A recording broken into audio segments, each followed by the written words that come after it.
Жоқ, еш нәрсе білдірген жоқпын, тыныш барып, тыныш келдім. Онда неге билеп шықпадыңыз? Билеп? Қалай? Керемет музыка ойнап жатыр. Сіз ортадан алдыңызда Саддәулет шығады дей салдыңыз да, соған деп келе жатқам ғой өзім. Саддәулет, тауға бармапсыз. Жақсы. Ешкімге жазбапсыз. Жазбадым. Ешкіммен қыдырмапсыз. Дұры. Бірақ сезімім жоқ дегеніңіз өтірік сияқты.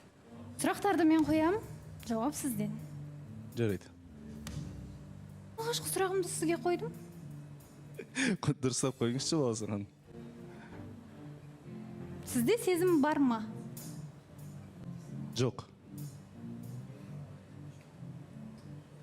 Кімге сезім? Бар ма? Оны сіз айтыңыз. Жоқ. Жаңағы тұншықтырған сезімдеріңізді ортаға шығаратын уақыт келген сияқты. Жаңағы Нұржанның сөздерін айтып отырсыз ғой, тұншықтырған деген. Нұржан шыққан кезде айтқан. Жоқ, одан кейінгі мәселе болды. Мен осы жерде сізге айттым, бұл не мәселе, қалай дегендей. Жақсы, мен байқап жүрген нәрселерім жайлы айтпай-ақ қояйын, бірақ сіз өзіңіз отырып, мен тұншықтырсам сезімдерімді өзім білемін деп айтып жатсыз. Сол моментте айтып қалдым баласаған, потому что Айданаға қатысты ғой бұл әңгіме. Просто былай ғой, Нұржанға мен айттым да ортада кезде бір қимастық сезім деген сияқты нәрсе болып қалған. Бірақ ол нәрсені бүйтіп мен осы жерде отырған бір қыздың мен сені жақсы көрем, ондай бір үлкен уәделер менде ешқандай болмаған. Сол үшін бір қимастық сезім болған шығар. Мүмкін соны адамдар байқап қойған шығар. Қимастық сезім кімге? Кімге? Неге екенін айта кетейін.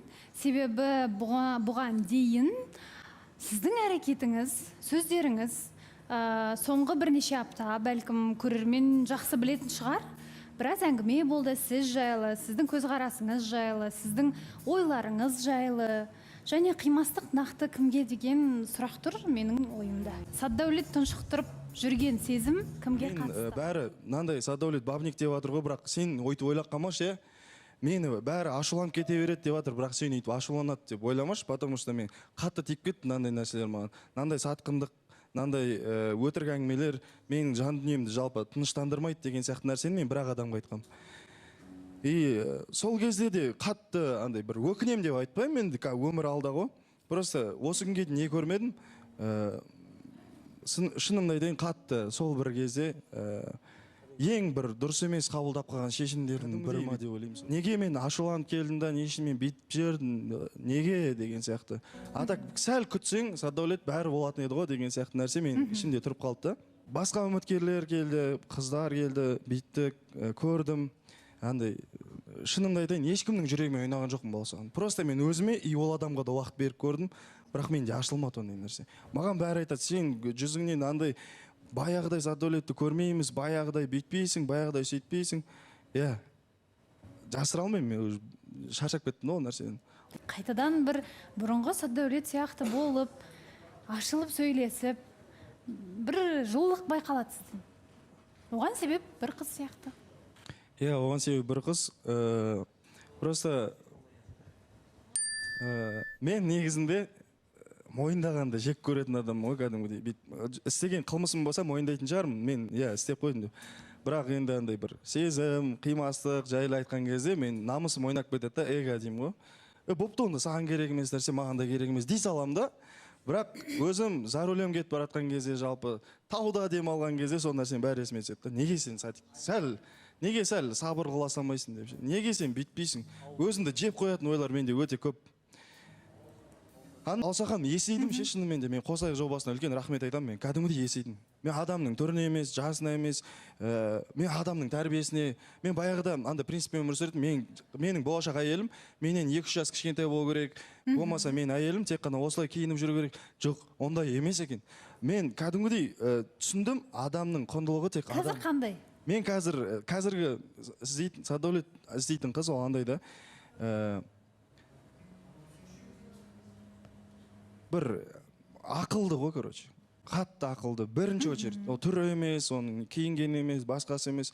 Просто оның ақылдылығы, андай ер адамды сыйлауы, сөзін бөлмеуі, андай қалай айтсам болады. бір өзінің тәртібімен бүйтіп сондай бір вайп болады ғой адамда. Ашуланып тұрған кезде бір басыла салғың келіп тұратын, сөйтіп сондай бір вайп болып қалды менде. Шынымды айтайын, мен эмоция қандай көп эмоцияға да берілгім келмейді қазір. Потому что мен сол нәрсе үшін кезінде маған қымбат болған адамдар жоғалттым. Кезінде мен үшін көп нәрсе істеген адамдарды ренжітіп алдым. Білмеймін, маған бүкіл әлем андай бүйтіп қарсы болып тұрса да, бірақ мен өз шешімнен қайтпайтын адаммын. Оған жақындарым да куә, достарым да куә. Мен бәрібір өзімнің дегеннен қайтпайтын адам емеспін жалпы. Әлемде сөз қалды ма, айтылмаған, әлде бар ма әлі? Тағы күте тұрайық болмаса. Жалпы мынандай нәрсе ғой, Балауса ханым, негізі мен Саддәулетті ағам ретінде өте қатты жақсы көремін, өте қатты білемін деп те айтсам болады. Бұл кісінің қазір ішінен шығып жатқан сөздерінің маягы бір Зарина жақтан келіп тұрма деп ойлап отырмын мен. Негізі алдыңғы сезоннан бастап Заринадан жақсы ешкім білмейді. Бұл кісі айтып отыр ғой, мен душамды да білетін адам, менің бүткіл нәрсемді де білетін адам депші. Мен ойламаймын, Айдана сол осы уақыт ішінде Саддәулетті жақсы танып кетті деп ойламаймын. Саддәулеттің өзінің айтқан сөздеріне байланысты мен Заринамен деп ойлаймын. Себебі алдыңдан байқап Зарина мен Саддәулеттің сөйлесіп тұрғанын кәдімгідей күліп, ойнап, содан кейін бір ойладым, бәлкім Саддәулет сол нәрсені сол Заринаның күлкісінен кейін, алдынан бері тиісіп жүргеннен кейін сол бір бұрынғы естеліктер қайтадан келіп, бір ішінде бірдеңесі қайтадан оянып жүрма деп ойлап жүрмін. Ернар. Осы жерде бір жай деп кіретін ретін бар сияқты негізі. Үш аруда жалпы Балауса ханым. Аспан түстес көйлекпен келіп алғаны қалай болады екен деп. Сәйкестік па, әлде үшеуіңіз бір сыбайлассыздар ма деген сияқты. Бірақ енді үш аруда кішкене көк сияқты киініп алған екен. Айдана мен Зарина жалпы енді Айда да айтып отыр ғой, енді алдыңғы жылдан бері таниды деген сияқты. Біраз арасында неше түрлі жағдайлар өтті деген сияқты. Мен ойламаймын, екеуінің негізі соңғы аялдамалары сол кезде біткен сияқты.